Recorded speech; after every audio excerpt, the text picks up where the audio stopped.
A few days ago, Allied forces had only secured a few bridges. Today, a whole section of the European fortress has been dismantled. With every favourable tide off the Cotentin Peninsula, the French have seen the arrival of reinforcements and new and increasingly more powerful equipment. The Battle of the Beaches has been won. The Germans say there are already 400,000 Allied troops on French soil.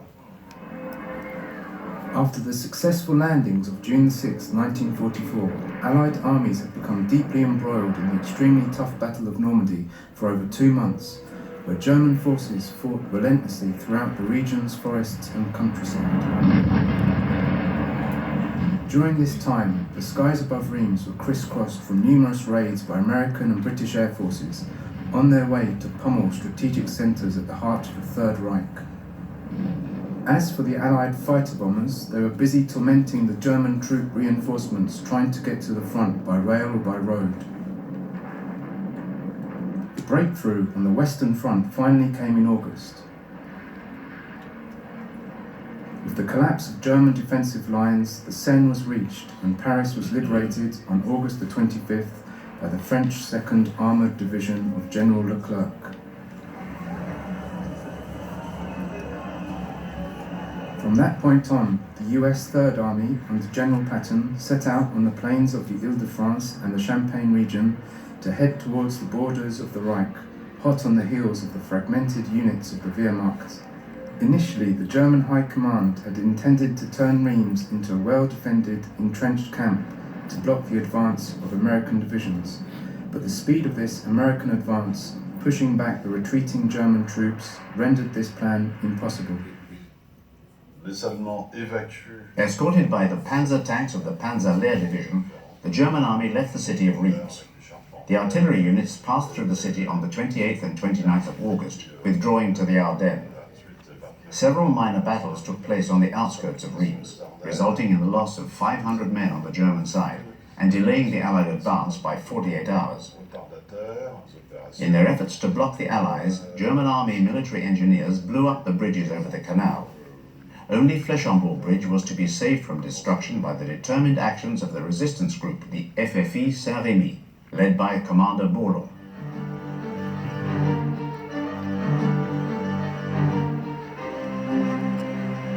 It was via this bridge that at dawn on August the 30th, 1944, that the tanks of the 735th Battalion were able to enter Reims, finally finding liberation thanks to the 2nd US Infantry Regiment, a part of the US 5th Division. By late morning, they were joined by squads from the US 7th Armoured Division, entering via the main northern route from the town of Laon to secure Reims' airbase. In total, fighting for the taking control of Reims cost the Germans 446 lives and 1,847 prisoners, while for the Americans, 13 were killed and 86 wounded.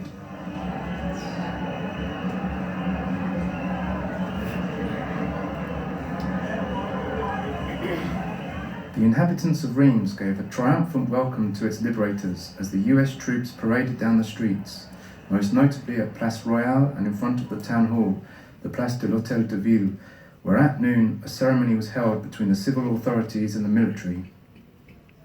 The city of Reims would become a great strategic position for the Allies. It was close to the front and had valuable communications infrastructures, road, rail, the canal, an airbase, numerous warehouses and barracks, and, most of all, an intact telephone exchange. The city, therefore, had all the qualities to become an important command base.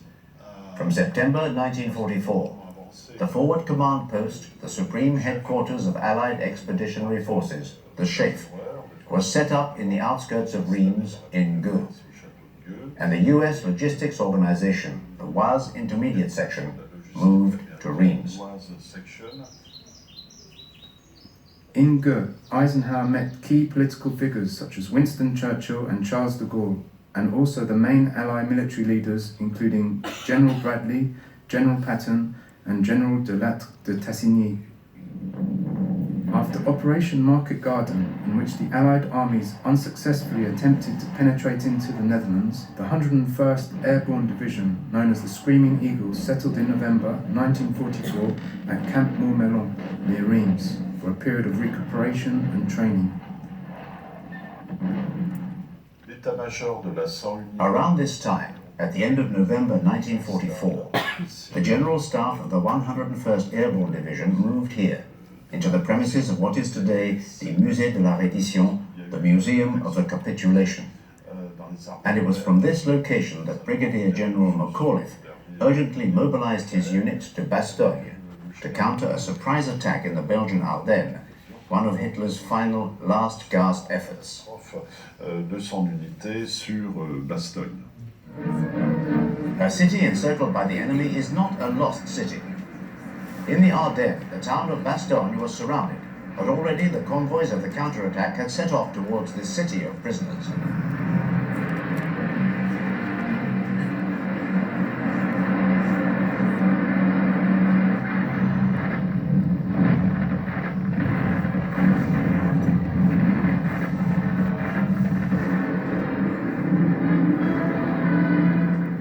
In mid-February 1945, General Eisenhower decided to transfer the Grand Allied headquarters of Versailles to Reims to be closer to the theatre of operations in preparation for the invasion of Germany.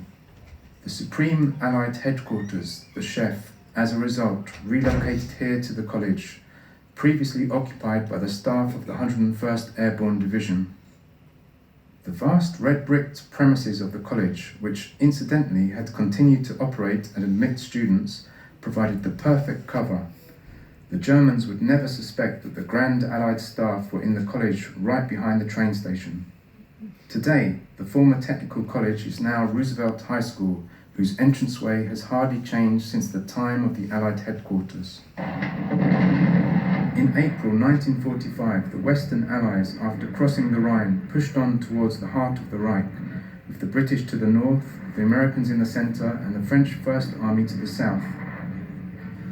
To the east, Soviet armies had invaded East Prussia, and under the command of Marshal Zhukov, they marched on to Berlin, encircling it and entrapping Hitler, who then committed suicide in his bunker on April the 30th. On May the 2nd, after a long and fierce period of fighting, Berlin was entirely in the hands of the Red Army.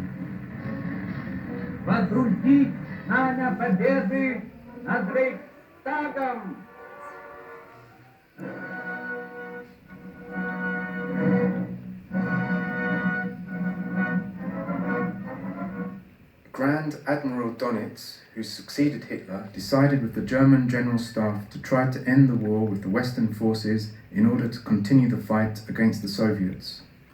On May the 5th, he sent Admiral von Friedburg to the General Staff headquarters in Reims with the mission to negotiate a separate armistice with the Western Allies. Eisenhower, referring to the Casablanca agreements drawn up by Churchill and Roosevelt with the consent of Stalin, refused this proposal, emphasizing that only an unconditional surrender on both fronts would be acceptable.